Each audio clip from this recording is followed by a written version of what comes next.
Halo pemirsa channel Cerita Momo. Semoga kalian yang ada di rumah, di kantor, atau dimanapun kalian menonton ini, selalu dalam keadaan sehat dan semangat ya. Siap-siap. Kali ini, Momo datang membawakan kisah yang dijamin akan membuat kalian pegang kepala dan marah besar. Pernahkah kalian merasa dikhianati oleh orang yang paling dekat? Inilah kisah pilu Aisyah, seorang wanita yang hartanya tak ternilai, namun harus menyaksikan suaminya Bima dan ibu mertuanya Ibu Siti dengan sombong menghina dan mengusir Luna serta Pak Rangga, orang tua kandungnya sendiri. Mereka pikir mereka siapa? Mereka tidak tahu, rumah mewah itu adalah milik Aisyah seutuhnya, dan mereka hanyalah benalu yang menumpang. Kalian pasti penasaran kan? Tonton sampai tuntas, karena kalian akan melihat bagaimana Aisyah, sang pemilik asli, menyusun rencana balas dendam yang jauh lebih kejam, membuat mereka menyesal seumur hidup. Dukungan kalian penting banget. Yuk, buruan like video ini, subscribe ke channel Cerita Momo sekarang juga, dan nyalakan lonceng notifikasi agar kalian tidak ketinggalan setiap bab dari kisah ini. Terakhir, ini yang paling seru, komen di bawah sekarang juga. Tuliskan nama kalian, asal kota kalian, dan ketik, hadir. Kita lihat siapa saja yang sudah siap menyaksikan episode balas dendam dari Momo. Kilauan cahaya dari lampu kristal Murano yang mahal memancar megah, memantul di lantai marmer Carrara putih gading yang baru saja dipoles. Aroma mahal dari parfum oud dan bunga peony segar mendominasi udara malam itu. Ini bukan hanya sekadar pesta, ini adalah pameran kekayaan dan status sosial. Malam itu adalah perayaan ulang tahun pernikahan kedua Aisyah dan Bima. Aisyah berdiri di sisi tangga spiral yang mewah, tersenyum layaknya boneka porselen. Gaun kutur biru navy yang ia kenakan senilai sebuah mobil, namun senyumnya tidak mencapai mata. Ia memegang gelas sampanye, berharap dinginnya cairan itu bisa meredam sedikit api kekecewaan yang sudah lama membakar di dadanya. Di sisi lain, di tengah kerumunan tamu penting, Ibu Siti, mertua Aisyah, sedang berbicara dengan suara keras, memastikan semua orang di sekitarnya bisa mendengar setiap kata yang penuh kebanggaan palsu. Benar, Bu Diah. Kami ini keluarga yang sangat beruntung, ujar Ibu Siti, sambil memamerkan berlian yang melingkari jarinya. Rumah ini, Bima yang desain dan beli. Dia memang anak hebat. Saya selalu bilang pada Bima, "Nak, carilah istri yang tenang, biar kamu fokus bekerja." Nah, Aisyah ini penurut. Jadi, Bima bisa fokus mengurus semua aset kita. Seorang sosialita bernama Mona menyahut dengan tatapan kagum. Wah, Bima memang pantas disebut konglomerat muda, Bu Siti. Kami semua tahu ini rumah impian. Ibu Siti tertawa nyaring, tawa yang menusuk hati Aisyah. Tentu saja. Makanya saya selalu bilang, jaga properti ini baik-baik. Ini semua hasil keringat Bima. Anak seperti Aisyah ya, tugasnya hanya menjaga citra dan tersenyum. Aisyah mendengar semua klaim itu. Seringai tipis muncul di wajahnya, penuh arti. Hasil keringat Bima? Kalian bahkan tidak tahu akta rumah ini tertulis dengan tinta emas. Tertanda namaku, disimpan rapi di lemari besi kantor Pak Dedi. Batin Aisyah pedih. Ia ingat betul bagaimana Bima, setelah menikah, menemukan surat wasiat kakeknya yang menyerahkan seluruh properti padanya. Bima kemudian memaksanya, melalui ancaman dan manipulasi, untuk tutup mulut, agar Bima bisa terus berlagak sebagai tuan rumah. Bima tampil menawan dengan tuxedo hitam, mendekati Aisyah. Ia tidak memberinya senyum mesra, melainkan tatapan tajam dan dingin. Aisyah, kenapa kamu diam di sini? Pergi ke sana, ajak bicara istri direktur utama. Tunjukkan dirimu ramah. Jangan berdiri seperti patung di pojokan, bisik Bima dingin di telinga Aisyah. Jangan merusak suasana. Ingat, hari ini adalah hari di mana aku menunjukkan posisiku. Jangan buat aku malu. Aisyah mengangguk kecil, menelan semua kata-kata tajam itu. Ia mundur dan mencoba membaur dengan tamu, berpura-pura menikmati pestanya. Tepat pukul 9 malam, saat orkestra sedang memainkan musik waltz yang lembut, suasana di aula pesta tiba-tiba membeku. Musik terhenti perlahan. Semua mata, dari berlian hingga sepatu mahal, terpaku pada pintu utama. Berdiri di sana, di ambang kemegahan rumah, tampak sepasang suami istri paruh baya. Pria itu, Pak Rangga, mengenakan kemeja batik yang sedikit usang dan celana bahan yang sudah agak pudar warnanya. Di sampingnya, Luna, ibu Aisyah, mengenakan gamis sederhana yang bersih, namun jelas bukan busana pesta. Kontras sekali dengan kemewahan di sekeliling mereka. Keduanya membawa sebuah bingkisan kecil yang dibungkus kertas kado lusuh. Mereka terlihat bingung dan canggung. Bisikan segera berdesir. Siapa mereka? Dari mana asalnya? Ibu Siti yang melihat pemandangan itu, segera menjatuhkan gelas minumannya ke nampan pelayan. Wajahnya langsung memerah, matanya menyala-nyala karena marah. Ia berjalan cepat, sepatu hak tingginya berdentum keras di lantai marmer, langsung menuju Luna dan Pak Rangga. Aisyah melihatnya. Jantungnya berdebar kencang. Ini dia momen yang paling ia takuti. Ia mencoba melangkah, tetapi Bima sudah menahan tangannya dengan cengkeraman keras, hampir menyakitkan. "Jangan bergerak," desis Bima tajam, suaranya mengandung ancaman yang jelas. "Kalian, beraninya kalian masuk ke sini?" Suara melengking Ibu Siti memotong keheningan dengan kejam. Luna mencoba tersenyum ramah, matanya mencari Aisyah. "Maaf, Bu. Kami hanya ingin mengucapkan selamat ulang tahun pernikahan pada putri kami, Aisyah. Kami membawakan sedikit hadiah." "Putri? Putri siapa katamu? Kalian ini siapa?" "Hah?" bentak Ibu Siti, suaranya naik 1 oktav lagi. "Apa kalian tidak lihat tempat ini? Ini adalah rumah Bima Wiranata. Ini adalah pesta bagi orang-orang terhormat. Kalian ini siapa? Pengemis dari mana yang berani-beraninya menginjakan kaki di lantai marmer seharga ratusan juta ini?" Wajah Pak Rangga memucat karena malu yang luar biasa. Ia menarik Luna sedikit ke belakang. "Maaf, Bu. Kami datang sebagai orang tua Aisyah. Kami." "Tutup mulutmu, pria tua," potong Ibu Siti. Ia melirik gaun Luna dari atas ke bawah dengan tatapan penuh penghinaan. "Lihatlah penampilan kalian. Bau keringat, pakaian lusuh. Kalian pikir kalian pantas berada di sini? Kalian mencemari citra keluarga kami. Kalian membuat tamu-tamu penting saya jijik." Bima segera datang menghampiri mereka dengan wajah yang menyeramkan. "Ibu Siti benar. Kalian tidak diundang." Bima menatap Luna dan Pak Rangga dengan mata yang menyala-nyala penuh kebencian. "Aku sudah bilang pada Aisyah, jauhkan keluargamu yang miskin ini dari kehidupan kita. Kalian hanya membawa aib dan kemiskinan. Kalian pikir dengan datang ke sini, kalian bisa meminta uang atau menumpang?" Bima menjulurkan tangannya dan dengan gerakan kasar, ia merebut bingkisan kado sederhana yang dibawa Luna. Brak! Ia melempar kado itu ke lantai. Isinya, sebuah syal rajutan tangan, terlempar dan terinjak sedikit. "Ini hadiah, pengemis, macam apa? Simpan saja barang murahan kalian. Kalian tidak akan dapat apa-apa di sini selain rasa malu," bentak Bima. Luna mulai menangis, menatap putus asa ke arah Aisyah, yang masih berdiri kaku di samping Bima. "Aisyah, nak," panggil Luna dengan suara lirih yang memilukan. Air mata Aisyah sudah mendesak di pelupuk matanya. Ia ingin berteriak, memeluk orang tuanya, dan mengusir Bima saat itu juga. Namun, ia teringat ancaman Bima tentang sebuah rahasia bisnis keluarga kakeknya yang bisa menghancurkan reputasi mereka jika ia berani melawan sekarang. Aisyah tahu, ini adalah sandiwara terakhir. Ini belum waktunya untuk membalas. Bima menoleh pada Aisyah dan memberinya tatapan maut. Sinyal bahwa Aisyah harus berpihak padanya saat itu juga. Aisyah menarik napas dalam-dalam, mengumpulkan seluruh kekuatannya. Ia melangkah maju, menghampiri Luna dan Pak Rangga yang sudah dipenuhi rasa malu dan air mata. "Mama, Papa." Suara Aisyah bergetar. Ia berusaha agar suaranya terdengar dingin, meskipun setiap kata terasa seperti belati yang menusuk hatinya sendiri. "Maafkan Aisyah. Tapi, Bima benar. Kalian tidak seharusnya datang. Pesta ini untuk kolega Bima. Kalian pergilah sekarang," kata Aisyah, memalingkan wajahnya agar tidak melihat mata orang tuanya. Luna terkejut dan terluka. "Aisyah, kamu benar-benar mengusir kami. Pergi sekarang," kata Bima, mendorong bahu Pak Rangga dengan kasar. Aisyah sudah memilih. Dia memilih suaminya. "Keluar dari rumahku."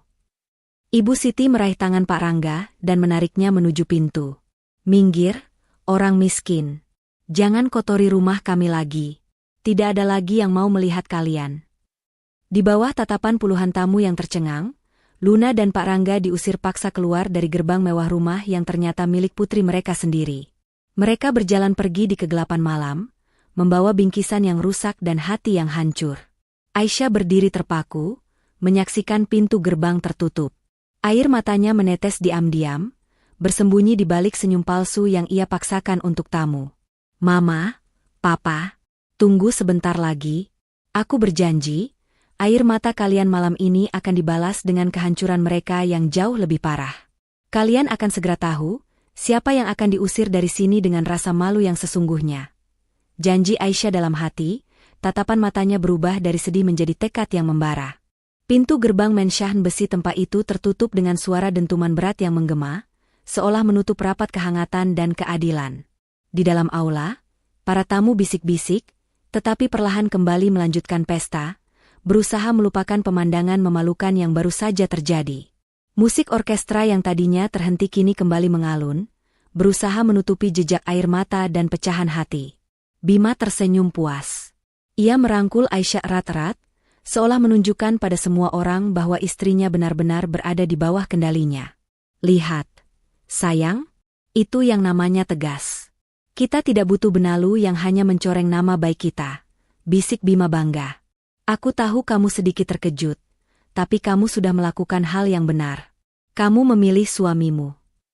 Ibu Siti menghampiri mereka, wajahnya berseri-seri, seolah baru memenangkan lotre. Bagus, Aisyah. Ibu tahu kamu cerdas. Lebih baik fokus pada aset Bima daripada orang miskin itu. Lagi pula, mereka itu siapa? Sampah yang tidak pantas ada di sekitar kemewahan kita. Aisyah memaksakan seulas senyum kaku. Di balik senyum itu, otaknya bekerja cepat. Ia harus melepaskan diri. Tentu, Ma. Aku butuh udara segar sebentar. Aku sedikit pusing, ujar Aisyah, suaranya terdengar lemah, seolah terpengaruh oleh drama tadi. Bima yang merasa Aisyah sudah tunduk, melepaskan rangkulannya. Baik, tapi jangan lama-lama. Kita harus menyambut Tuan Hartono, katanya, lalu kembali bergabung dengan tamu-tamu penting. Aisyah segera berjalan menjauh dari kerumunan, menuju pintu samping yang mengarah ke taman. Begitu ia mencapai ketenangan taman yang gelap, ia segera mengeluarkan ponsel. Jari-jarinya gemetar. Aku harus melakukannya. Sekarang juga, batinnya. Ia menghubungi kontak bernama Pak Dedi, kunci. Pak Dedi, babak 2 dimulai malam ini juga. Bisik Aisyah, suaranya dingin, kontras dengan gaun pestanya yang mewah. Tolong kirimkan tim keamanan dan surat perintah pengusiran yang sudah kita siapkan. Ya, yang paling cepat dan paling tegas. Saya ingin mereka keluar, sekarang juga. Sementara itu, di luar gerbang, di bawah cahaya temaram lampu jalan, Luna dan Pak Rangga berdiri terhuyung-huyung. Mereka tidak berani melangkah jauh. Air mata Luna jatuh tanpa henti. Rangga, dia mengusir kita. Aisyah putri kita sendiri mengusir kita. Ratap Luna, memeluk bingkisan kado syal yang sudah penyok. Dia memilih suaminya. Dia benar-benar malu mengakui kita. Pak Rangga memeluk istrinya, matanya penuh kekecewaan, namun juga rasa sakit yang teramat dalam. Sudahlah, Luna, mungkin Bima mengancamnya. Kita tahu dia anak baik.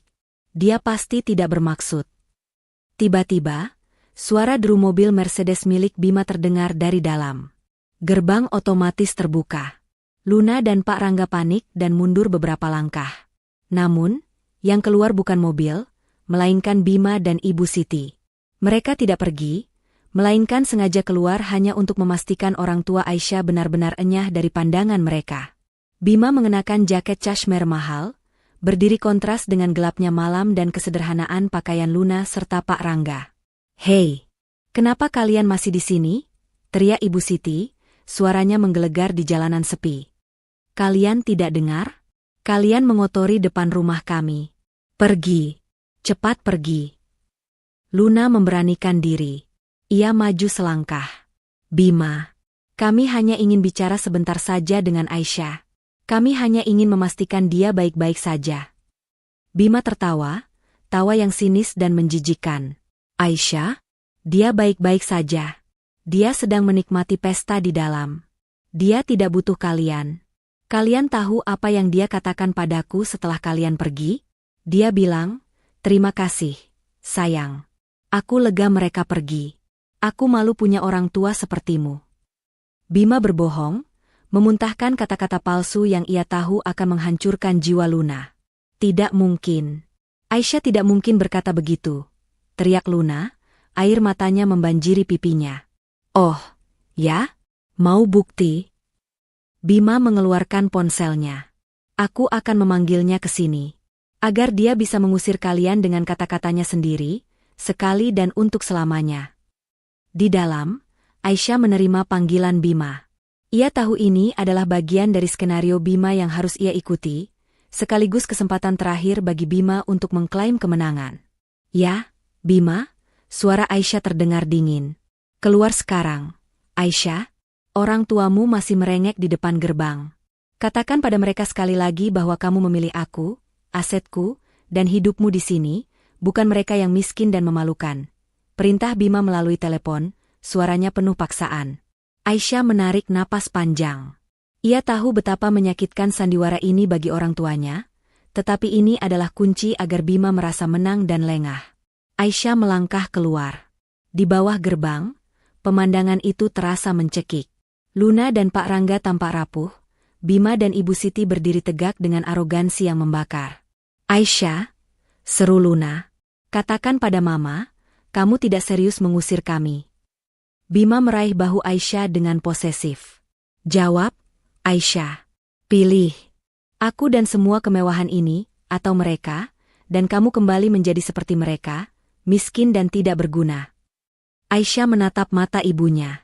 Matanya penuh air mata, tetapi ia mengeraskan hatinya, mengingat hinaan yang dilontarkan Ibu Siti pada harta peninggalan kakeknya. Ia harus berakting. Ma. Pak, kata Aisyah, suaranya terputus, tapi ia memaksanya menjadi dingin. Maafkan Aisyah. Tapi, Aisyah memilih Bima. Kata-kata itu menghantam Luna dan Pak Rangga seperti petir. Pak Rangga tampak lemas, seolah kehilangan semua kekuatan di kakinya. Luna, sudahlah. Dia sudah memilih. Pak Rangga mencoba menarik Luna, tetapi Luna menatap Aisyah dengan tatapan tak percaya. Aisyah, apa kamu tidak ingat bagaimana Mama membesarkanmu? Apa kamu lupa semua pengorbanan kami? Ratap Luna. Ibu Siti tertawa sinis. Pengorbanan? Cih. Pengorbanan apa? Memberi makan nasi basi? Kalian tidak punya apa-apa untuk diberikan. Dasar tidak tahu diri. Bima maju selangkah. Matanya memancarkan kekejaman. Aku sudah muak. Kalian tidak hanya diusir. Kalian dilarang menginjakkan kaki di properti ini lagi. Termasuk di depan gerbang ini. Ia kemudian mengangkat tangannya dan tanpa ragu, mendorong dada Pak Rangga dengan keras. Bruk.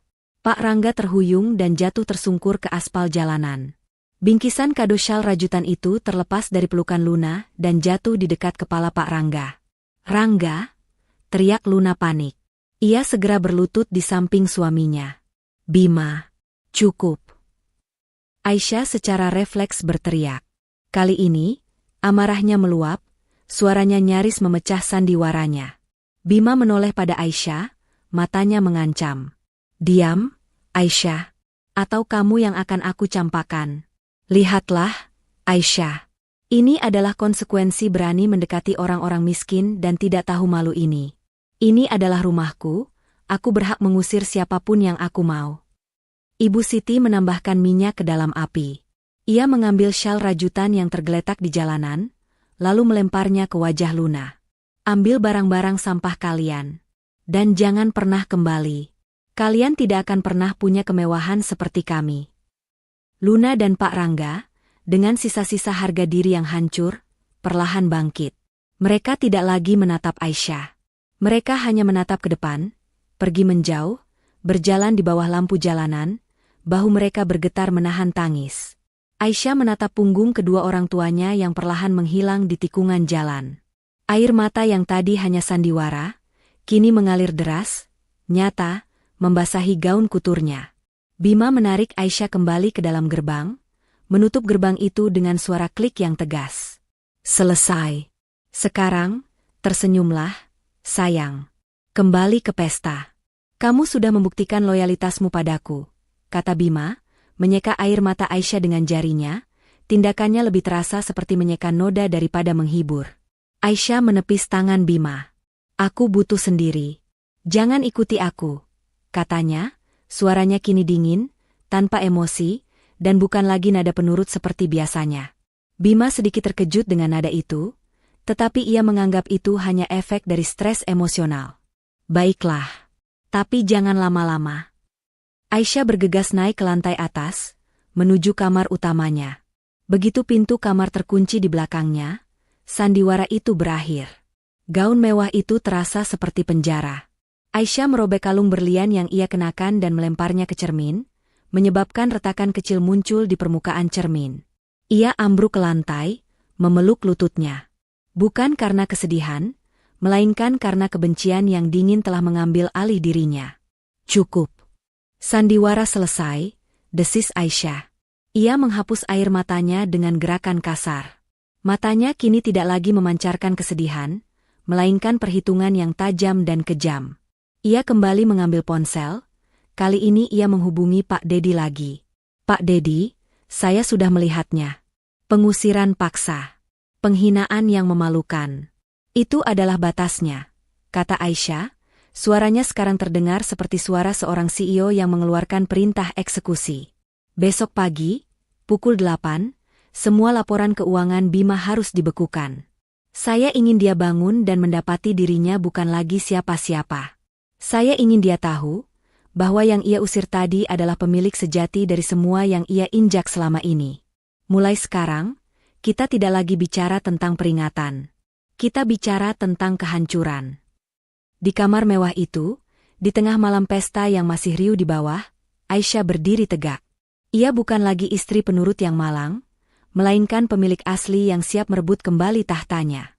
Perintah untuk menghancurkan Bima dan Ibu Siti telah diberikan. Matahari pagi menyusup malu-malu melalui tirai velvet kamar utama. Di bawah selimut sutra, Bima mendengkur nyenyak, mabuk oleh kemenangan palsu dan sampanye semalam. Ia yakin, setelah drama pengusiran itu, Aisyah akan menjadi istri yang sepenuhnya patuh dan terisolasi. Namun, Bima tidak tahu bahwa sang istri sudah bangun sejak fajar. Aisyah bergerak cepat, tanpa suara. Ia mengenakan pakaian kasual yang sederhana, dan memakai kacamata hitam besar, untuk menyamarkan matanya yang sembab karena tangisan semalam. Di tangannya, ia membawa sebuah tas kerja kecil berisi dokumen-dokumen penting. Ia keluar dari rumah mewah itu tanpa sepatah kata pun. Melewati ruang makan yang sepi, ia sempat melihat Ibu Siti sedang duduk di tepi kolam, menikmati kopi mahal dan membaca majalah gaya hidup. Aisyah, mau kemana pagi-pagi begini? Tegur Ibu Siti dengan nada meremehkan. Jangan lupa, jam 10 nanti ada arisan. Tunjukkan wajah ceriamu. Jangan cemberut seperti habis dipecat. Aisyah berhenti, menoleh sekilas, dan memaksakan seulas senyum tipis. Senyum yang terasa dingin. Tentu, Ma. Saya hanya ingin mencari udara segar sebentar. Saya janji kembali sebelum jam arisan. Ibu Siti mengibaskan tangannya, menganggap Aisyah sebagai pelayan yang sedang meminta izin libur. Pergilah. Tapi jangan bawa malu keluar sana. Aisyah mengangguk, lalu berbalik dan berjalan keluar, jantungnya berdegup kencang, bukan karena takut pada mereka, melainkan karena antisipasi pertemuan yang akan datang. Tujuan Aisyah adalah sebuah warung makan sederhana di pinggiran kota, jauh dari jangkauan mata dan telinga Ibu Siti maupun Bima. Warung itu menjadi titik pertemuan yang telah diatur oleh Pak Rangga melalui pesan singkat dini hari. Ketika Aisyah tiba, ia melihat Luna dan Pak Rangga sedang duduk di sudut warung yang remang-remang, wajah mereka tampak letih dan hancur.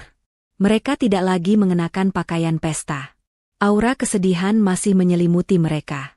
Aisyah mendekat. Luna mendongak. Begitu melihat putrinya, Luna langsung memalingkan wajah, tidak sanggup menatap mata Aisyah. Hatinya terluka terlalu dalam oleh pengkhianatan yang ia saksikan semalam. Aisyah. Sapa Pak Rangga pelan, suaranya parau. Ia mempersilakan Aisyah duduk tanpa senyum. Aisyah duduk. Suasana canggung mencekik. Ia tahu ia tidak boleh menunda lagi. Mama, Papa maafkan Aisyah. Bisik Aisyah, suaranya pecah. Ia membuka kacamata hitamnya, memperlihatkan mata merahnya. Semalam itu semua sandiwara. Saya tidak bermaksud menyakiti kalian. Luna menggeleng, masih tidak mau menatap. Sandiwara? Sandiwara macam apa yang membuatmu mengusir orang tua kandungmu sendiri? Aisyah, kami melihat kamu berdiri di samping pria itu, menolak kami. Itu adalah kenyataan yang paling pahit. Aisyah meraih tangan ibunya, yang segera ditarik oleh Luna. Luka Luna jelas masih menganga. Tolong, dengarkan aku, Ma, pinta Aisyah, kini air matanya benar-benar tumpah. Aku terpaksa. Demi melindungi kalian, dan demi memastikan aku bisa menghancurkan Bima dan Ibu Siti secepatnya. Pak Rangga menatap Aisyah dengan kening berkerut. Menghancurkan? Apa maksudmu? Nak, kamu terlalu takut padanya semalam. Aisyah membuka tas kerjanya dan mengeluarkan 2 lembar dokumen tebal. Ia mendorongnya ke hadapan orang tuanya. Baca ini, Pak, kata Aisyah, suaranya mulai bergetar karena emosi. Surat wasiat almarhum kakek. Dan ini, akta kepemilikan. Tolong, baca namanya di sana. Pak Rangga mengambil dokumen itu dengan ragu. Tangannya yang kasar membolak-balik kertas-kertas mewah tersebut. Ia dan Luna membaca dalam diam.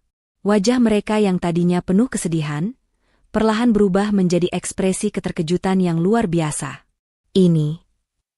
Pak Rangga menunjuk akta itu dengan jari gemetar. Ini, nama kamu, Aisyah. Aisyah Permatasari. Bukan Bima Wiranata. Tunggu, Rangga. Rumah ini, aset yang mereka pamerkan semua atas nama Aisyah?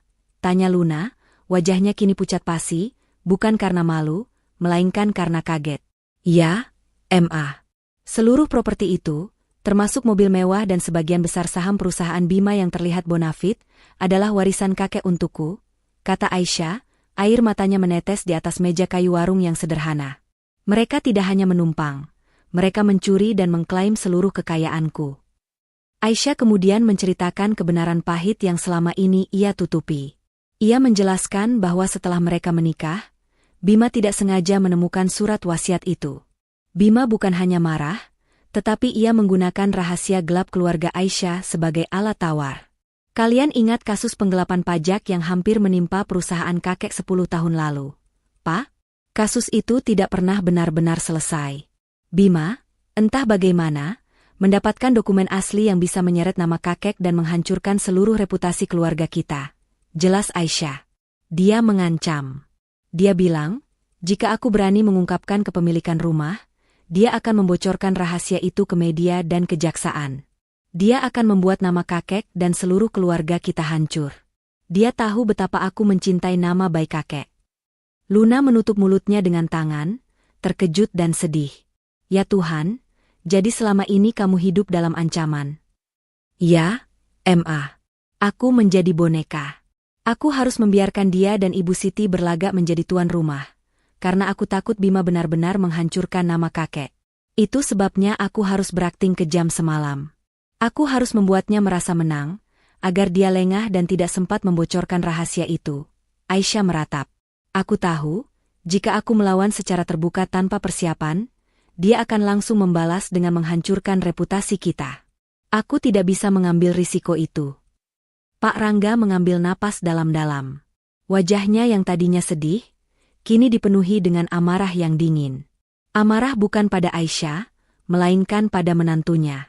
Jadi, pria arogan itu, dia hanya benalu yang mengklaim hasil kerja kerasmu dan ancaman adalah modal utamanya?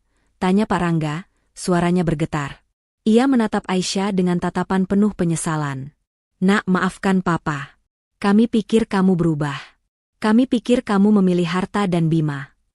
Luna segera memeluk Aisyah erat-erat, tangisan mereka berpadu. Maafkan Mama, Nak. Mama mengerti sekarang. Mama tahu kamu tidak pernah berubah. Momen emosional itu menjadi titik balik. Luna dan Pak Rangga kini tidak lagi menanggung kesedihan karena ditolak. melainkan semangat juang karena adanya tujuan. Lalu, apa rencanamu sekarang, Nak? Tanya Pak Rangga, suaranya kembali tegas. Aisyah melepaskan pelukan ibunya. Ia menyeka air matanya dan mengembalikan tatapan tajam dan dingin yang ia tunjukkan semalam. Rencananya sudah berjalan, Pak. Tadi malam, saat Bima mengira aku menangis karena sedih, aku justru menghubungi Pak Dedi. Ia menjelaskan langkah pertamanya. Sebelum matahari terbit, Pak Dedi sudah membekukan semua rekening dan akses keuangan Bima. Rekening yang ia pikir berisi uangnya, sebenarnya adalah uangku. Bima akan bangun dan mendapati dirinya benar-benar bangkrut. Dia akan kaget, dia akan marah, dan dia akan panik. Luar biasa, Nak, bisik Luna, terkejut melihat betapa cerdas putrinya. Aisyah tersenyum pahit. Aku ingin dia merasakan apa artinya menjadi miskin dan tidak berdaya, persis seperti yang dia tuduhkan pada kalian. Aku ingin dia merasakan kebingungan, sebelum aku melangkah ke babak selanjutnya, pengusiran resmi. Lalu, bagaimana dengan ancamannya tentang rahasia kakek? Tanya Pak Rangga hati-hati. Pak Dedi sudah memblokir semua celah. Kami sudah menyiapkan pengacara kedua untuk menangani kasus lama itu secara tertutup. Siap-siap jika Bima nekat membocorkannya. Yang paling penting, aku akan menyerang Bima sebelum dia sempat bertindak. Aku akan membuatnya begitu sibuk mengurus kebangkrutannya, sehingga dia lupa dengan rahasia itu. Aisyah berdiri. Tekadnya kini sekuat baja. Mama dan Papa, saya minta kalian tetap bersembunyi. Jangan hubungi saya. Tunggu sinyal dari saya atau Pak Dedi. Saya ingin Bima dan Ibu Siti mencari-cari dan merasa seolah saya benar-benar terputus dari kalian. Dalam beberapa hari ke depan, mereka akan mulai merasakan dampak finansial. Saat itu tiba, aku akan bertindak. Pak Rangga berdiri dan memeluk Aisyah. Pergilah, Nak. Papa dan Mama akan mendukungmu. Kami akan menunggu. Sekarang, pergilah dan ambil kembali apa yang menjadi hakmu, dan balaskan penghinaan kami. Aisyah mengangguk, membalas pelukan mereka erat-erat. Ia meninggalkan warung sederhana itu dengan langkah yang berbeda dari saat ia datang.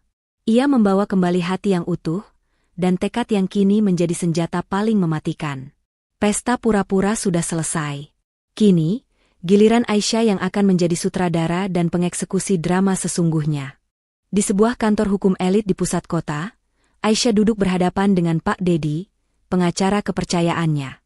Aisyah hari ini mengenakan pakaian bisnis yang tegas, jauh dari citranya sebagai istri penurut. Tatapannya dingin, mencerminkan tekadnya yang membara. Semua sudah sesuai perintah saya semalam, Pak Dedi, tanya Aisyah tanpa basa-basi, suaranya mengandung otoritas.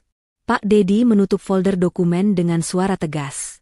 Sempurna, Bu Aisyah. Pukul 7 pagi tadi, semua rekening dan kartu kredit milik Bima yang terkait dengan dana Anda sudah kami blokir total. Uang tunai dari rekening bersama juga sudah kami tarik. Secara finansial, saat ini Bima adalah nol besar. Aisyah menghela napas lega, namun senyumnya pahit. Itu baru permulaan, Pak Dedi. Itu hanya untuk membuat mereka panik. Lalu, apa langkah selanjutnya? Saya ingin mereka merasakan ketidakberdayaan yang sama, bahkan lebih parah, dari yang mereka berikan pada Mama dan Papa saya, ujar Aisyah. Rencana kita adalah, pertama, biarkan Bima dan Ibu Siti panik dalam kebangkrutan mendadak. Kedua, gunakan bukti kepemilikan yang sah untuk mengusir mereka secara hukum dan memalukan. Ketiga, gunakan media sosial dan koneksi bisnis untuk memastikan semua orang tahu bahwa mereka hanya numpang. Pak Dedi mengangguk setuju. Kami sudah menyiapkan surat perintah pengusiran resmi. Tapi, Bu, apakah Anda yakin ingin melakukannya di depan umum? Ini bisa sangat dramatis. Itu yang saya inginkan. Saya tidak mau hanya mengusir mereka, Pak Dedi. Saya ingin menghancurkan citra palsu mereka seumur hidup, tegas Aisyah. Mereka menertawakan orang tua saya sebagai pengemis. Sekarang, mereka yang harus menanggung label itu. Aisyah bersandar di kursi. Saat ini Bima pasti sedang mencari tahu siapa yang berani bermain-main dengan rekeningnya. Dia akan curiga pada banyak orang, kecuali saya. Saya akan kembali ke rumah dan berlagak sebagai istri yang ketakutan, seolah masalah keuangan ini juga menimpa saya. Aisyah mengeluarkan sebuah flash drive kecil. Ini adalah rekaman lengkap kejadian semalam, saat mereka menghina dan mendorong orang tua saya di depan gerbang. Ini akan menjadi bukti kunci di pengadilan, dan di mata publik, saat kita umumkan pengusiran itu. Pak Dedi mengambil flash drive itu. Rencana sudah matang. Kapan Anda ingin meluncurkan surat cinta ini? Aisyah menatap jam tangannya. Beri mereka waktu 48 jam untuk panik dan saling menyalahkan. Lusa sore, saat Bima dan Ibu Siti sedang berada di puncak emosi karena kehilangan uang, kirimkan surat pengusiran resmi itu ke rumah. Biarkan drama dimulai. Aisyah bangkit berdiri. Ia bukan lagi wanita yang terintimidasi. Ia adalah ahli strategi. Tolong hubungi Mama dan Papa. Beritahu mereka untuk bersiap-siap. Pertunjukan akan segera dimulai. Perintah Aisyah, meninggalkan kantor dengan langkah mantap. Ia siap kembali ke sarang singa, tapi kali ini, ia datang sebagai pemburu. Pagi di mensah mewah itu tidak lagi tenang. Jika sebelumnya keheningan yang menyesakan menyelimuti rumah, kini yang ada hanyalah kekacauan yang berisik. Sejak 2 hari lalu, tepat setelah Aisyah kembali dari pertemuan dengan Pak Dedi, Bima dan Ibu Siti hidup dalam kepanikan finansial yang mendadak. Bima tidak tidur.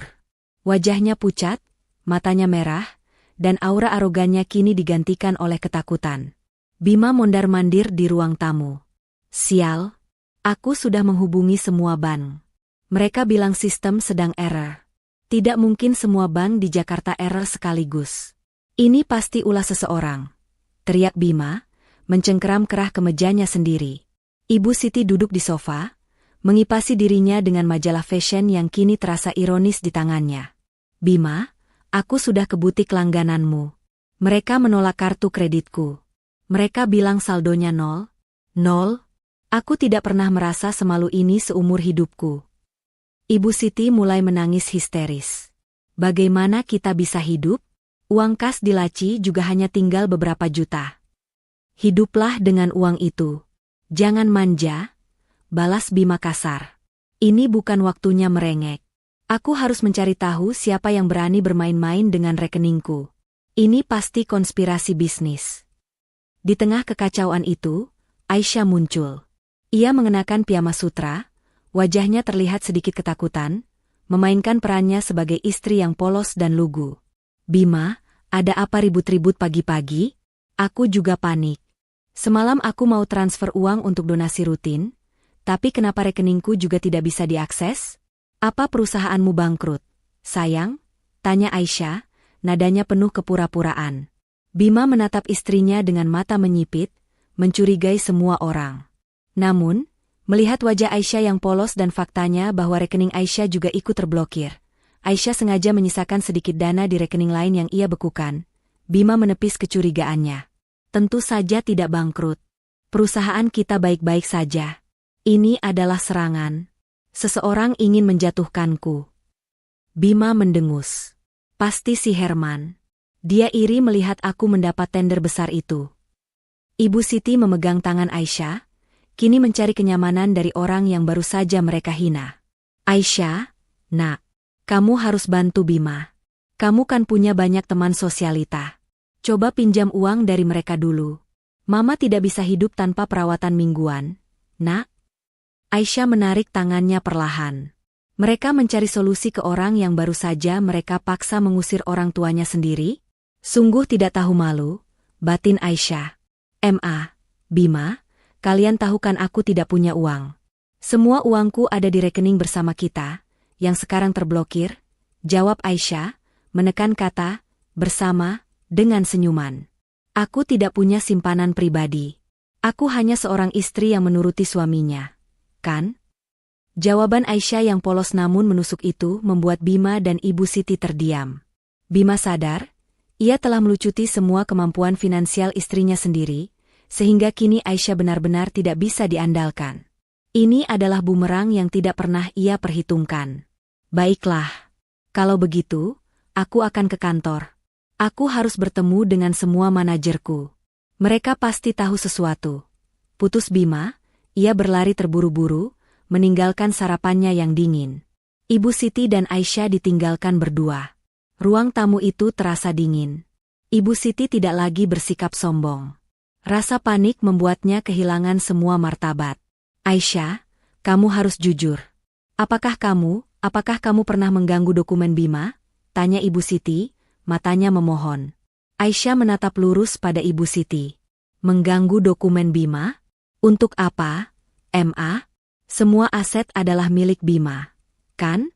Saya tidak punya hak apa-apa. Saya hanya penurut. Seperti yang Mama ajarkan, balas Aisyah, kata-katanya penuh sindiran halus yang hanya ia yang mengerti. Ibu Siti menghela napas panjang. Ia mengambil telepon dan mencoba menghubungi teman-temannya, namun tak ada yang mengangkat. Reputasi finansial Bima yang tiba-tiba ambruk tampaknya sudah mulai tersebar. Aisyah lalu naik ke atas, pura-pura menelepon temannya. Padahal, ia sedang menghubungi Pak Dedi untuk memberikan instruksi babak selanjutnya. Pak Dedi, Bima sedang menuju kantor. Saya ingin pengumuman yang mengejutkan itu diluncurkan dalam waktu 2 jam. Pastikan media bisnis besar ikut meliput. Perintah Aisyah. Ya, gunakan nama Aisyah Legacy Trust. Ingat, jangan libatkan nama saya secara langsung, tapi libatkan entitas hukum keluarga saya. Sementara itu, di kantor megah Bima, suasana juga mencekam. Ruangannya berantakan. Bima melemparkan semua berkas ke lantai. Bagaimana bisa? Aku butuh laporan cash flow. Mana uangku? Kenapa laporan saham perusahaan juga aneh? Raung Bima kepada asistennya. Asistennya yang gugup hanya bisa menjawab, "Maaf, Pak Bima." Semuanya serba mendadak. Ada tim auditor yang tiba-tiba datang dari Aisyah Legacy Trust. Mereka bilang, mereka punya hak untuk melakukan audit mendadak pada semua aset yang dikelola perusahaan. Bima tertegun. Aisyah Legacy Trust? Apa itu? Perusahaan lama kakek Aisyah? Tapi, mereka sudah lama tidak aktif. Saat Bima mencoba menghubungi pengacaranya, tiba-tiba televisi besar di kantornya menyala. Sebuah breaking news dari kanal bisnis ternama muncul. Wajah pembawa berita terlihat serius. Pemirsa, berita mengejutkan datang dari dunia bisnis. Kabarnya, perusahaan holding utama di balik aset besar yang dikelola Bima Wiranata sedang diselidiki. Aisyah Legacy Trust, entitas hukum keluarga lama yang dikira mati suri, mengumumkan audit besar-besaran dan mendadak atas dugaan penyalahgunaan dana. Bima menatap layar dengan mata melotot, rahangnya jatuh. Pengumuman yang mengejutkan itu bukan hanya mematikan secara finansial, tetapi juga menghancurkan reputasi. Bima segera sadar, ini bukan Herman. Ini bukan konspirasi bisnis biasa. Ini terkait dengan keluarga Aisyah. Ia berlari kembali ke rumah, wajahnya sudah penuh amarah yang bercampur ketakutan. Ibu Siti menyambutnya di pintu, tangannya memegang remote TV, matanya merah. Bima, apa-apaan ini? Aisyah Legacy Trust? Apa hubungan perusahaan tua itu dengan kita? Diam, Bu. Ini pasti Aisyah. Dia yang bermain, teriak Bima. Tidak mungkin. Dia di atas. Dia sedang menangis karena dia tidak punya uang juga, bantah Ibu Siti. Bima segera menuju kamar. Ia mendapati Aisyah sedang duduk di meja rias, berpura-pura menyisir rambut dengan tatapan kosong. Aisyah, berhenti pura-pura. Bima mencengkeram lengan Aisyah dengan kuat. Katakan padaku, apa ini semua ulahmu? Apa itu, Aisyah Legacy Trust? Kenapa mereka mengaudit asetku? Aisyah menatap Bima, senyumnya dingin, dan kali ini, tidak ada ketakutan di matanya. Hanya ada kehampaan. Mengaudit asetmu? Ulang Aisyah dengan nada meremehkan. Bukannya kamu yang selalu bilang semua aset itu milikmu? Bima? Kenapa kamu panik? Aku hanya seorang istri penurut yang bahkan tidak tahu apa itu trust atau audit. Bima melepaskan lengan Aisyah, bingung. Logika mengatakan Aisyah tidak mungkin tahu semua ini. Tapi instingnya menjerit bahwa istrinya adalah dalang di balik semua kekacauan ini. Aku akan mencari tahu, gertak Bima. Dan jika aku tahu kamu ada hubungannya, aku akan pastikan kamu menyesal. Aisyah membiarkan Bima pergi. Ia menatap pantulan dirinya di cermin yang retak, dari malam bab 2. Kamu sudah panik, Bima. Sebentar lagi, kamu akan tahu bahwa kamu tidak hanya kehilangan uang.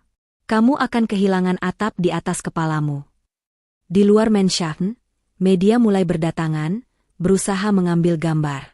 Citra kemegahan keluarga Wiranata mulai retak, digantikan oleh bayangan gelap audit dan kebangkrutan yang tak terhindarkan. Bima dan Ibu Siti kini terperangkap dalam rumah yang sebenarnya bukan milik mereka, tercekik oleh ketakutan finansial yang mereka anggap sebagai serangan dari luar, padahal pelakunya adalah wanita yang selama ini mereka remehkan. 2 hari setelah berita audit mengejutkan disiarkan, suasana di Menschaffen itu bukan lagi panik, melainkan paranoid. Bima telah menghabiskan 48 jam di kantornya, mencoba menghubungi semua koneksinya, berteriak pada pengacaranya, dan bahkan mencoba menyuap bankir. Namun, semua usahanya sia-sia. Setiap pintu tertutup, setiap rekening kosong, dan pengacara lamanya bahkan menolak menangani kasus audit dari Aisha Legacy Trust, karena struktur kepemilikannya terlalu rumit dan tak tertembus. Bima akhirnya sadar, dia sudah jatuh miskin. Ia kembali ke rumah larut malam, matanya memancarkan kegilaan. Ia sudah kehilangan segalanya.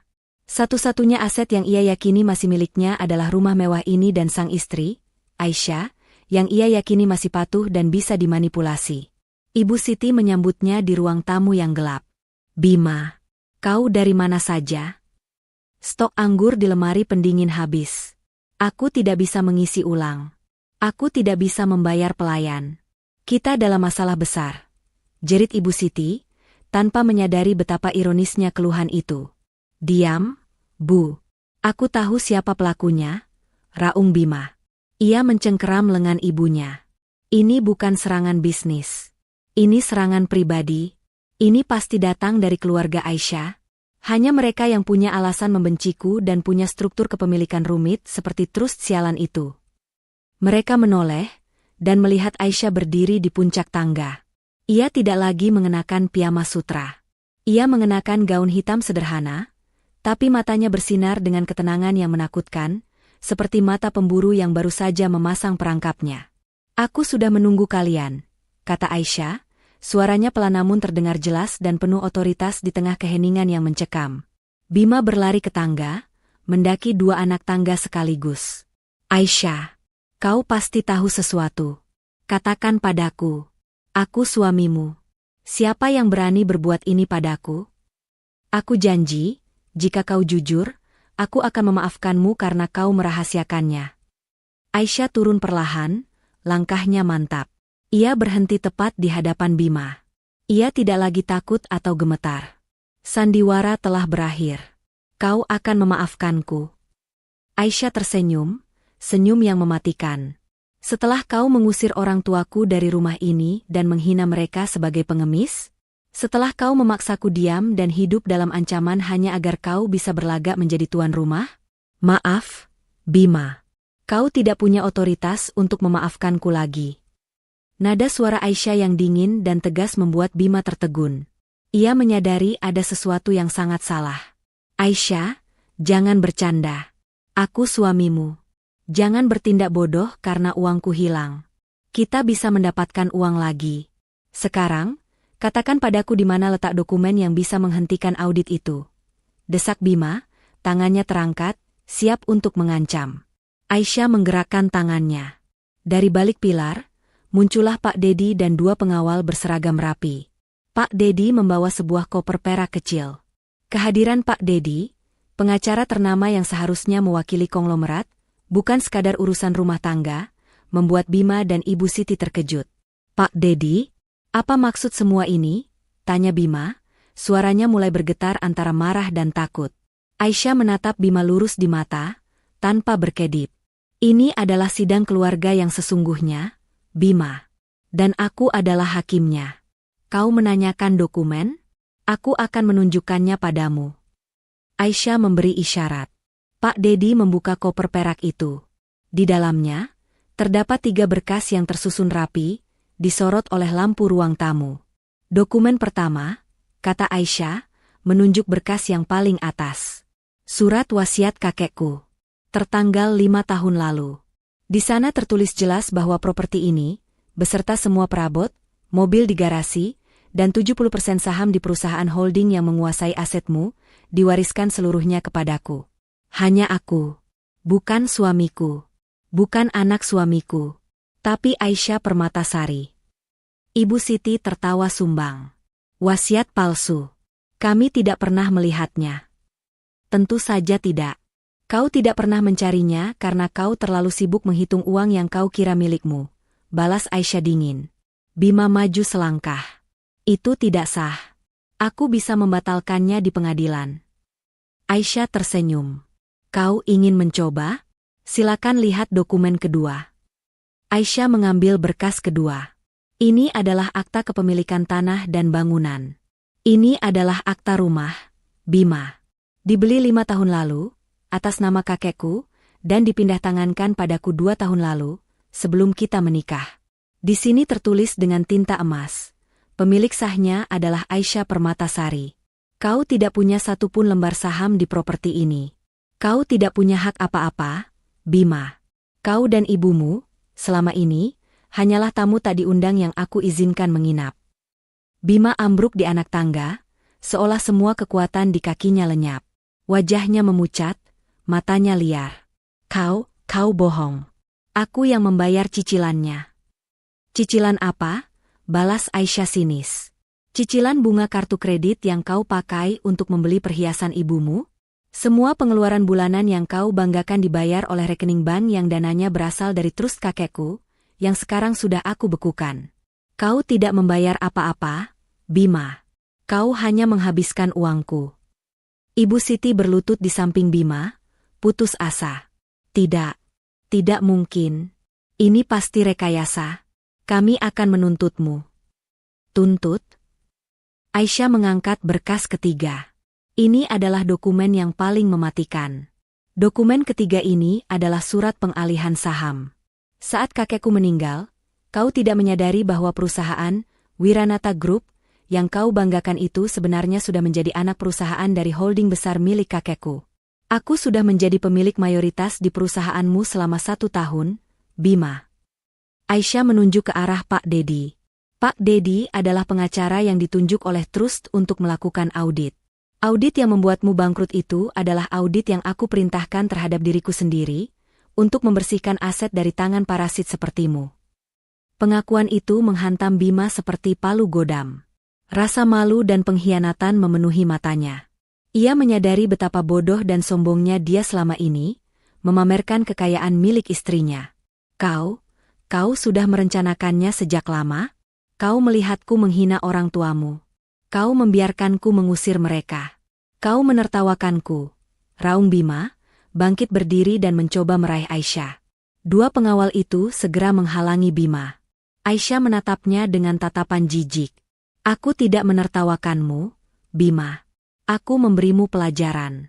Aku membiarkanmu menghina orang tuaku agar aku punya alasan yang kuat untuk menghancurkanmu. Aku harus memastikan kamu lengah dan aku bisa mengamankan semua aset keluargaku tanpa keributan hukum. Ia melirik Ibu Siti yang kini menangis terseduh-seduh, menyadari bahwa kalung berliannya, tasnya, dan semua kemewahan yang ia miliki adalah milik menantu yang ia hina. Kau lihat, Ma, orang yang kau sebut, pengemis, dan kau usir, adalah orang tua dari pemilik sah rumah ini. Dan kau, Ma, kau adalah pengemis yang sesungguhnya. Kau numpang, dan kau tidak tahu diri, kata Aisyah. Aisyah memberi isyarat kepada Pak Dedi. Pak Dedi meletakkan sebuah amplop di meja kaca. Bima Wiranata, berdasarkan bukti kepemilikan yang sah, Anda dan Ibu Siti Wiranata secara resmi dinyatakan sebagai penghuni ilegal di properti ini, kata Pak Dedi dengan suara datar. Amplop itu berisi surat pemberitahuan pengosongan rumah. Anda memiliki waktu 24 jam untuk keluar dari properti ini, atau kami akan menggunakan jalur hukum untuk pengusiran paksa. Aisyah mengambil kunci mobil sport mewah Bima dari mangkuk di meja. Dan mobil ini, kata Aisyah, memegang kunci itu. Ini milikku. Aku menyarankan kalian menggunakan taksi atau berjalan kaki saat keluar besok. Bima ambruk di lantai, lututnya tidak mampu menahan beban rasa malu dan kehancuran. Ia tidak hanya kehilangan uang, tetapi juga martabatnya. Aisyah telah membalas penghinaan orang tuanya dengan cara yang jauh lebih mematikan. Aisyah, jangan lakukan ini. Kita bisa bicara.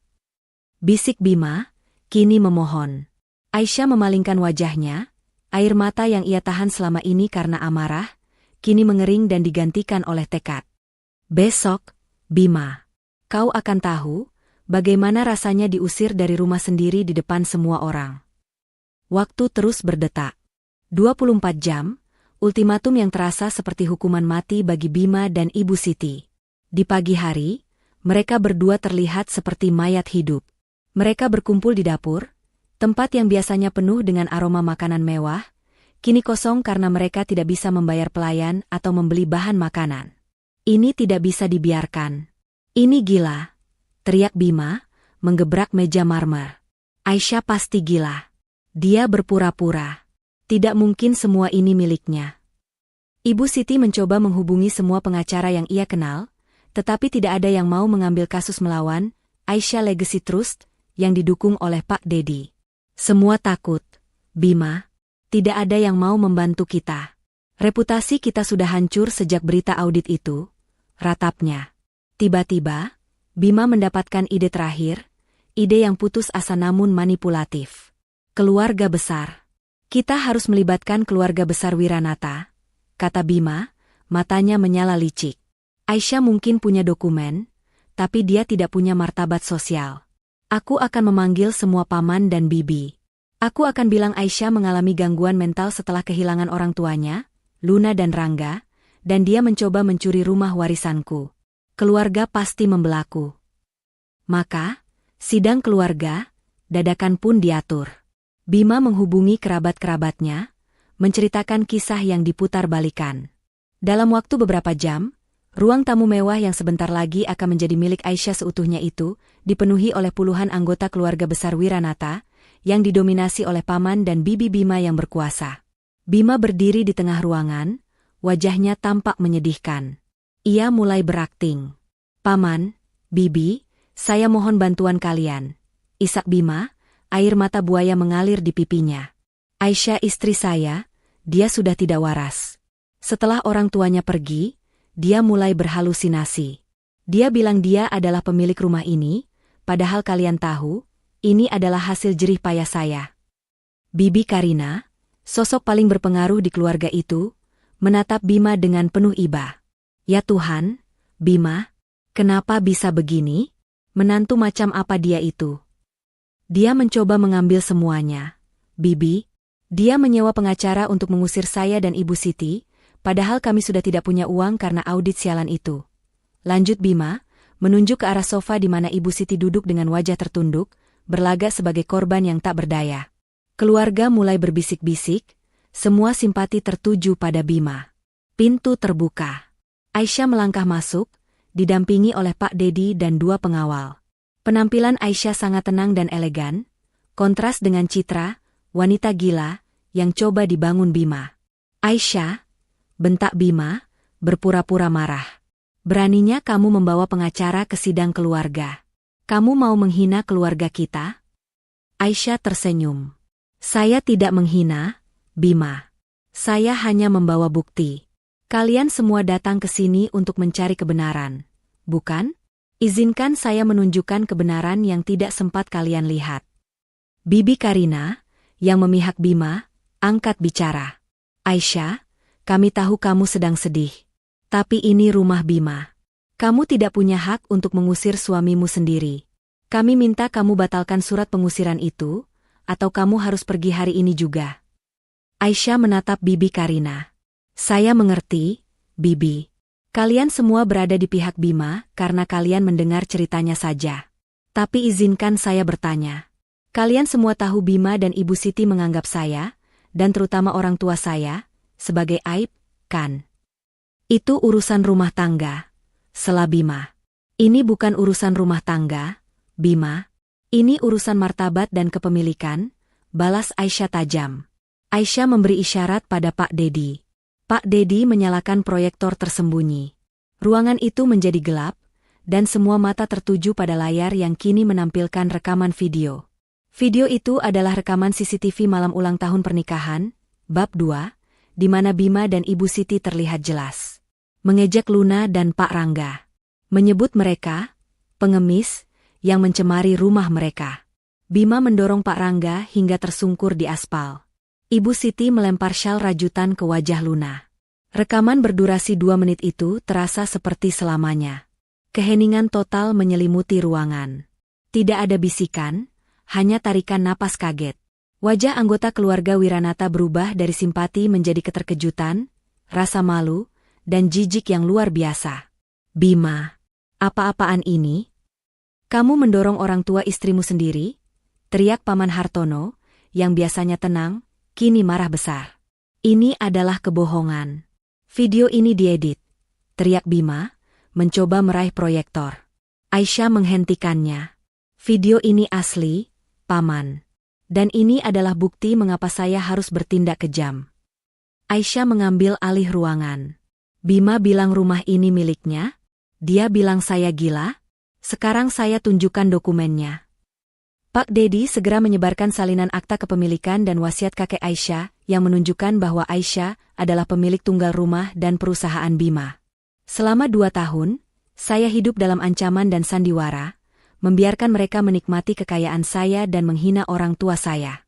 Semua ini mereka lakukan sambil menumpang di rumah saya sendiri. Kata Aisyah, suaranya kini memancarkan kepedihan yang otentik. Bibi Karina menatap Bima dan Ibu Siti dengan tatapan dingin. Jadi, kalian sudah miskin, dan kalian menghina orang tua Aisyah, dan sekarang kalian mencoba mengusir pemilik sah dari rumahnya sendiri. Kami tidak tahu, Karina. Kami pikir Bima yang beli. Ibu Siti merengek, mencoba membela diri. Diam, Siti, bentak Bibi Karina. Ia kemudian menatap Bima dengan kekecewaan mendalam. Bima, kami tidak akan membelamu. Kamu bukan hanya penipu, tapi kamu juga anak yang durhaka. Kamu sudah menghancurkan martabat keluarga Wiranata. Kami tidak akan ikut campur. Bahkan, kami berharap kamu menerima hukuman yang setimpal atas perbuatanmu pada orang tua Aisyah. Satu persatu, anggota keluarga Wiranata bangkit dan meninggalkan ruangan, tidak mengucapkan sepatah kata pun pada Bima atau Ibu Siti. Mereka pergi dengan rasa malu yang besar, karena salah satu anggota keluarga mereka ternyata hanyalah seorang penipu yang tidak punya apa-apa. Ruangan itu kembali sepi. Hanya tersisa Aisyah, Bima, Ibu Siti, dan Pak Dedi. Bima dan Ibu Siti berlutut di lantai, bukan lagi karena sandiwara, tetapi karena realisasi pahit bahwa mereka telah kehilangan dukungan terakhir mereka. Aisyah, sayang, aku mohon. Jangan usir kami. Aku suamimu. Bima merangkak mendekati kaki Aisyah. Aisyah menatap Bima dengan jijik. Kau bukan lagi suamiku, Bima. Akta cerai sedang disiapkan oleh Pak Dedi. Dan rumah ini bukan milikmu. Kau telah menyalahgunakan keramahan dan cintaku. Aisyah menunjuk ke arah pintu. Ultimatum sudah berakhir. Pengusiran paksa akan dilaksanakan besok pagi. Dan kali ini, akan ada lebih banyak saksi daripada malam itu. Aisyah berbalik, meninggalkan Bima dan Ibu Siti yang kini menangis dan meratap, terperangkap dalam rumah mewah yang sebentar lagi akan menjadi penjara bagi rasa malu mereka. Jarum jam menunjukkan tepat pukul 10 pagi. Sinar matahari terasa sangat terik, tetapi tidak seterik rasa malu yang membakar di dalam mensyah mewah itu. Bima dan Ibu Siti sama sekali tidak tidur. Mereka bersembunyi di kamar utama, mencoba mencari celah untuk melarikan diri, atau setidaknya menyembunyikan beberapa barang mewah. Bima, kita harus pergi. Kalau tidak, kita akan dipermalukan di depan tetangga. Bisik Ibu Siti panik, wajahnya kusut. Ia hanya berhasil membawa 1 tas tangan berisi beberapa perhiasan palsu dan pakaian seadanya. Tidak. Aku tidak akan pergi. Ini tidak sah. Mereka tidak punya hak. Raung Bima, meskipun suaranya sudah terdengar putus asa. Ia tahu, setelah penolakan dari keluarga besar Wiranata semalam, mereka benar-benar sendirian. Tiba-tiba, suara deru mobil besar dan teriakan dari luar gerbang memecah keheningan. Aisyah telah tiba. Ia datang dengan mobil lain, didampingi Pak Dedi, beberapa petugas keamanan berseragam, dan bahkan 2 orang polisi sebagai pengawas. Di luar gerbang, sudah berkumpul puluhan pasang mata. Para tetangga yang penasaran, beberapa kolega bisnis Bima yang sengaja dihubungi oleh tim Pak Dedi, dan wartawan infotainment yang mencium aroma drama besar. Gerbang besi tempa yang dulunya dijaga ketat itu, kini dibuka paksa oleh petugas keamanan. Mereka bergerak cepat dan terorganisir. Bima dan Ibu Siti didapati sedang bersembunyi di kamar utama. Petugas keamanan segera membawa mereka keluar. Bima melawan, berteriak-teriak, mencoba berdalih, tetapi tidak ada yang mendengarkan. "Ini rumah saya. Kalian tidak bisa melakukan ini," teriak Bima, wajahnya merah padam. "Anda sudah diberi peringatan 24 jam, Tuan Bima," kata Pak Dedi dengan suara tenang. "Ini adalah perintah pengadilan. Anda dan Ibu Siti harus segera mengosongkan properti ini." Bima dan Ibu Siti diseret keluar, menuju halaman depan Menshan.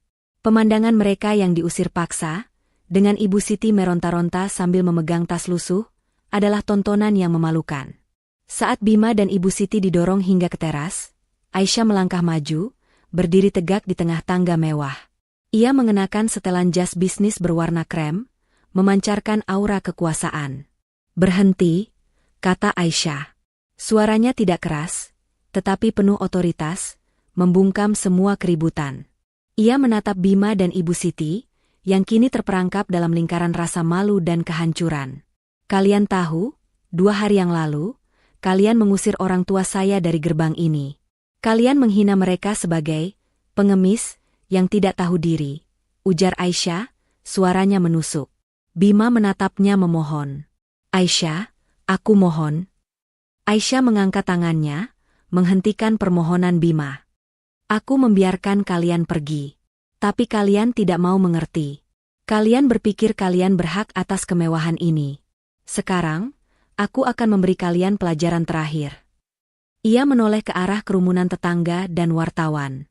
"Saya, Aisyah Permatasari, pemilik sah dari properti ini, secara resmi mengusir Bima Wiranata dan Ibu Siti Wiranata. Saya pastikan, mereka tidak membawa apa-apa dari rumah ini, karena semua yang mereka pakai dan nikmati selama ini adalah milik saya." Aisyah kemudian menatap lurus ke mata Bima dan Ibu Siti, mengulangi kata-kata Ibu Siti saat mengusir Luna dan Pak Rangga. "Kalian sekarang telah resmi menjadi tamu tak diundang yang sesungguhnya. Nikmatilah hidup kalian yang miskin tanpa martabat. Persis seperti yang kalian tuduhkan pada orang-orang yang kalian injak. Pergilah, dan jangan pernah kembali." Aisyah memberi isyarat. Petugas keamanan membuka gerbang lebar-lebar. Bima dan Ibu Siti didorong keluar dari gerbang itu, langsung disambut oleh jepretan kamera dan bisik-bisik menghina dari kerumunan. Mereka mencoba menutupi wajah mereka, tetapi sia-sia. Bima, yang tadinya konglomerat muda yang sombong, kini hanya seorang pria diusir yang bangkrut. Ibu Siti, yang tadinya sosialita kelas atas, kini menjadi wanita tua yang menangis histeris karena kehilangan segalanya.